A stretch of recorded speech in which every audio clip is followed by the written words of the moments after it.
दूसरा दास के पास में कोई एक ये पैम्पलेट आया है कोई इस प्रकार का, किसी ने भेजा होगा, किसी भगत ने मुझे भेजा है। क्योंकि परमात्मा कहते हैं जेता घट तेता मता, घट घट सोच विचार,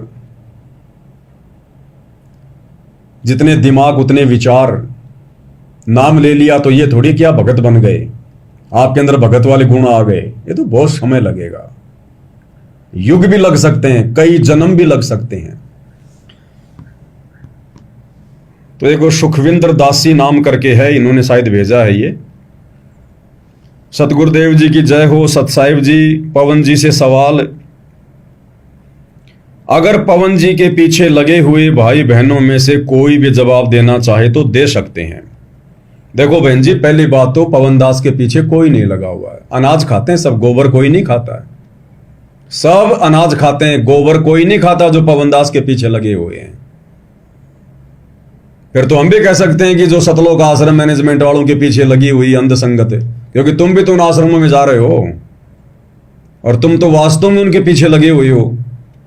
आप लोग गुरुजी के ज्ञान के पीछे थोड़ी हो, आप तो गुरुजी के परिवार के पीछे हो, कोऑर्डिनेटरों के पीछे हो। वो आप लोगों को डंडे के जोर पर जैसे पशुओं को हाका जाता है, ऐसे आप लोगों को आगे चलाते हैं। अगर आप उनके पीछे नहीं लगे हुए हैं, अगर आप लोग पशुओं की तरह डंडे के डर से नहीं चलते हैं, तो क्या करने गए थे परशुराम की जयंती में? क्या लेने गए थे नकली कबीर पंथियों की सिरसा जयंती में? क्या करने गए थे हरियाणा के जाट आरक्षण में? क्यों गए थे आनंदपाल सिंह की सीबीआई जांच के समर्थन में? क्यों दर दर भटक रहे हो लोगों को राशन बांटते हुए फालतू में? कौन चल रहा है पीछे? तो पीछे भी आप लोग ही चल रहे हो, इन मैनेजमेंट वालों की आंखें बंद करके, गांधारी बन के। अब लिखने को तो कुछ भी लिख दो, सोशल मीडिया है, कोई तुम्हारा हाथ थोड़ी पकड़ रहा है। तो पवन के पीछे कोई नहीं चल रहा, पवन तो खुद अपने परमात्मा के पीछे है, यहां कोई किसी के पीछे नहीं है। सब ज्ञान आधार से निर्णय लेते हैं, ज्ञान आधार से। वो पीछा पीछे वाले समय गया। सतयुग त्रेता द्वापर कलयुग की बिचली पीढ़ी हम बहुत एक दूसरे की पीछा पीछी चल लिए, बहुत ज्यादा भेड़ चाल में चल लिए, उसका परिणाम भी हम भोग चुके हैं। ये गलती अब कम से कम सत्सेवक नहीं करने वाले, साथ संगत वाले तो ये गलती बिल्कुल भी नहीं करने वाले। बोलने को आप चाहे कुछ भी बोल दो। अगर पवन जी के पीछे लगे हुए भाई बहनों में कोई जवाब देना चाहे तो दे सकते हैं जी, लेकिन प्रमाणित उआबाई नहीं चलेगी। साथ संगति में उआबाई का मतलब ही नहीं है। ये उआबाई भी इन आश्रमों में चलती है, बिना प्रमाणों के उआबाई। अगर गुरुजी मैनेजमेंट की जगह पवन जी को सेवा दें और कहें कि बेटा आपको जून में कबीर प्रकट दिवस के उपलक्ष्य में समागम करना है, तो आप क्या करोगे? बस कर दी बच्चों वाली हरकत। मैं तो सोचा पता नहीं क्या सवाल पूछेगी। खोदा पहाड़ निकली चुईया, और वो भी मरी हुई। बस ये सवाल था क्या तुम्हारे दिमाग में? ये सवाल था क्या? अगर गुरुजी मैनेजमेंट की जगह पवन जी से कहें कि बेटा तुमने जून में कबीर प्रकट दिवस के उपलक्ष्य में समागम करना है, तो क्या करोगे? क्यों कहेंगे गुरुदेव हमें? अरे जब हम अपने गुरुजी को ही कबीर जी मान चुके हैं, तो वो अंतर्यामी भगवान हमें क्यों कहेगा? मतलब ही नहीं है, सवाल ही पैदा नहीं होता। हमें क्यों कहेंगे गुरुदेव, जब हमने अपने गुरुजी को कबीर मान लिया और ऑलरेडी हम उस कागज वाली फोटो को फाड़ फाड़ के साबित कर चुके हैं कि ये दाढ़ी मूंछ वाली फोटो कबीर नहीं है, और ओरिजिनल कबीर अपने गुरुदेव को मानकर अपने अपने घरों पर विराजमान कर लिया और सारी फोटोएं हटा दी, तो अंतर्यामी गुरुदेव भगवान हमें क्यों आदेश देंगे? गुरुदेव पाखंड करवाएंगे क्या? आडंबर करवाएंगे क्या? नकली काम करवाएंगे क्या? क्यों आदेश देंगे हमें गुरुदेव भगवान? चलो तुम्हारी बात बड़ी करते हैं। गुरुदेव ने आदेश दे दिया मुझ पवन दास को कि वे पवन दास जून के महीने में और कबीर प्रकट दिवस के उपलक्ष्य में समागम कर तो गुरुदेव का आदेश सिर आंखों पर है, सिर माथे पर है, अवश्य मनाऊंगा। आदेश मुझे दिया ना तो मैं मनाऊंगा ना, संगत को क्यों पेलूंगा? अरे गुरुदेव मुझे आदेश देंगे ना बहन जी, आपने यही तो लिखा है ना। तो गुरुदेव अगर मुझे आदेश देंगे कि बेटा जून के महीने में कबीर प्रकट दिवस मना, तो मैं पवन दास मनाऊंगा, अपने बच्चों को भी नहीं कहूंगा कि तुम मनाओ, क्योंकि आदेश मुझे हुआ है। मैं उनकी मर्यादा क्यों तोड़वाऊंगा? मैं संगत को फिर गुरुजी का आदेश बता के क्यों उनकी मर्यादा तोड़वाऊंगा? क्यों मैं उनसे नकली काम करवाऊंगा? तो मैं मनाऊंगा।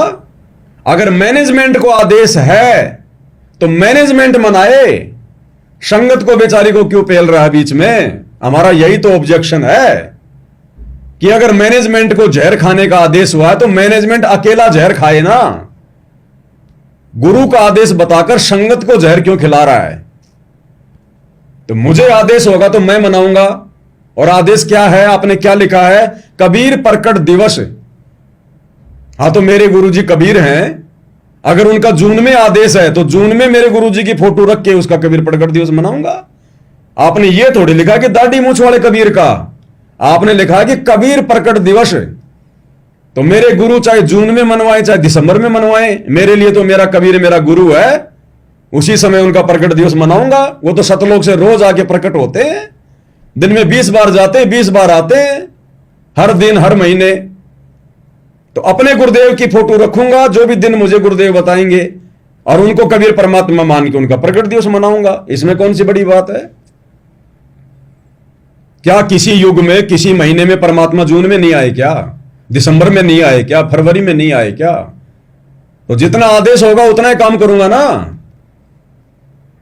और यदि यह आदेश हो गया जो आपने लिखा भी नहीं है, मैं आपको बता रहा हूं, अगर गुरुदेव ने यह आदेश कर दिया कि बेटा पवन जून के महीने में कबीर प्रकट दिवस मना और पूरी संगत को बुला, तो मैं संगत को आदेश दूंगा गुरुदेव का कि भाई गुरुदेव भगवान ने मुझे यह कहा है और यह परीक्षा का समय, भाई सोच समझ के विचार करना, क्योंकि हकीकत का तो तुम्हें पता है, रियलिटी का तुम्हें पता है कि रियल में कबीर प्रकट दिवस कब आता है और कौन है कबीर, किसका मनाना है।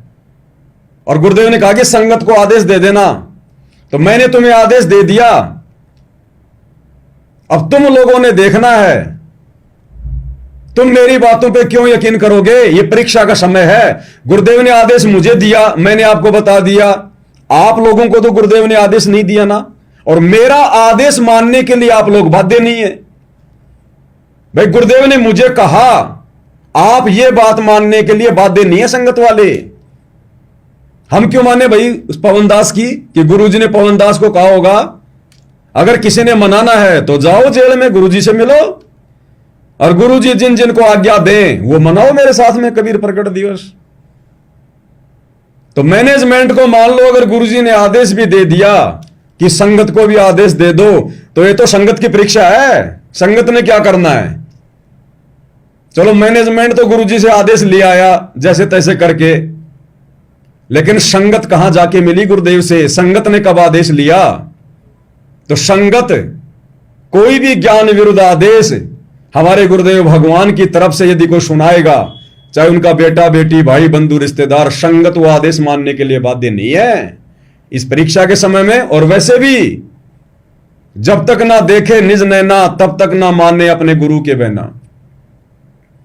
और यही बात तो दास बार बार भाई बहनों को समझाता है।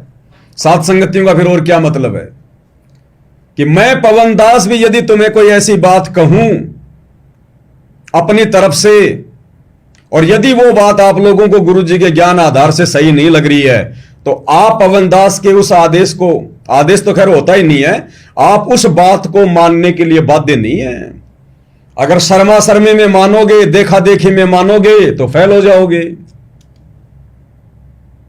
तो जब तक ना देखे निज नैना तब तक ना माने गुरु के बहना। अगर मुझे गुरुजी संगत के लिए भी कहेंगे तो मैं तो आदेश दे दूंगा, कोई बड़ी बात नहीं है, लेकिन फिर मैं मैनेजमेंट वालों की तरह ये संगत को कहकर डराऊंगा नहीं। अगर कोई नहीं आया, 4 हाजिरी नहीं लगाई, टिकट नहीं दिखाई, कोऑर्डिनेटर ने सूचना दे दी कि फला फला आदमी सत्संग में नहीं आया, इतने महीने से नहीं आ रहा, उसको गुरुद्रोही घोषित कर दो, उसके नाम का पीला पर्चा निकाल देंगे, उसको आश्रम में नहीं घुसने देंगे। फिर ये काल के एजेंटों वाला काम मैं नहीं करूंगा। मुझे जितना आदेश होगा मैं उतना संगत को सुना दूंगा। बाकी संगत की भी तो फिर परीक्षा है, संगत ने क्या करना है। मैंने तो अपने कानों से सुना, आंखों से देखा, इसलिए आपको बता रहा हूं। क्या आप संगत वालों ने अपने कानों से सुना, आंखों से देखा कि पवन दास को गुरुजी ने ऐसा कहा है, फिर आप मेरी बात क्यों मानोगे? वो बात जो ज्ञान विरुद्ध है तो बात देनी है संगत। तो मैंने सोचा पता नहीं बहन जी ने क्या सवाल किया होगा, तो बच्चों वाला सवाल है बहन जी, ये तो किसी भी साथ संगत वाले भाई बहन से आप पूछ लेती, आपको वहीं जवाब मिल जाता। मेरे पास में चिट्ठी भिजवाने की क्या जरूरत पड़ गई थी? तो भाई और बहनें, तो कॉमन सेंस की बातें हैं, कॉमन सेंस की बातें। हम विरोध इसीलिए तो कर रहे हैं। पहली बात तो रियल कबीर हमारे गुरु जी, और जिस समय वक्त गुरु धरती पर आता है, और सतगुरु की भूमिका केवल कबीर भगवान ही कर सकता, दूसरा कोई कर नहीं सकता। इस तत्व ज्ञान की छींट कोई किस ब्रह्मांड का प्राणी निकाल भी नहीं सकता। तो यह तत्व ज्ञान 1993 से कौन दे रहे हैं, 94 से नाम उपदेश कौन दे रहे हैं, 13वां यथार्थ कबीर पंथ किसने शुरू किया? उस कबीर परमेश्वर ने, स्वयं सतगुरु रामपाल जी ने। तो बताओ फिर जून के महीने में हम क्यों किसी का कबीर प्रकट दिवस मनाएं? ऐसे तो फिर परमात्मा द्वापर में भी आए थे मुनिंदर के नाम से, द्वापर में भी परमात्मा जो है करुणामय ऋषि के नाम से आए थे। फिर तो उनका भी प्रकट दिवस मनाना चाहिए। वो दिसंबर में आए थे या फिर वो सितंबर में आए थे? अरे वो मुनिंद करुणामय रूप में भी तो कबीर भगवान ही थे। अगर 650 साल पहले कबीर भगवान आए थे तो द्वापर में भी तो वही आए थे, ऐसे ही लीला करके गए थे।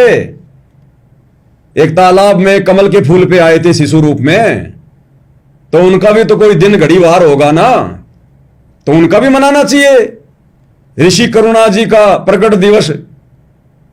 फिर त्रेता में मुनिंद्र जी आए थे, वो भी इसी प्रकार से शिशु रूप में आए थे, कमल के फूल पे आए थे, पूरा जीवन एक लीला करके गए थे, कंवारी गाय का दूध पिया करते थे।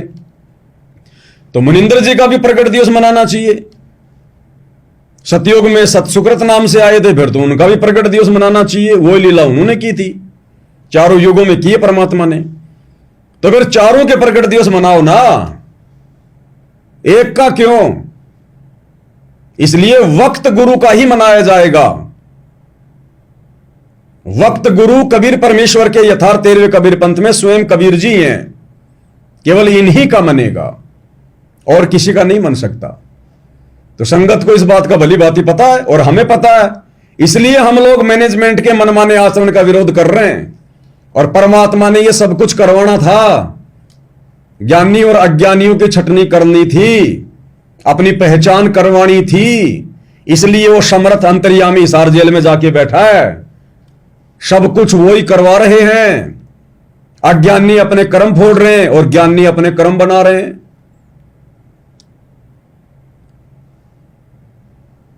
तो भाई रियल कबीर का तो ये तो आश्रमों से जुड़ी हुई संगत ने विचार करना चाहिए, ये लोग क्या कर रहे हैं।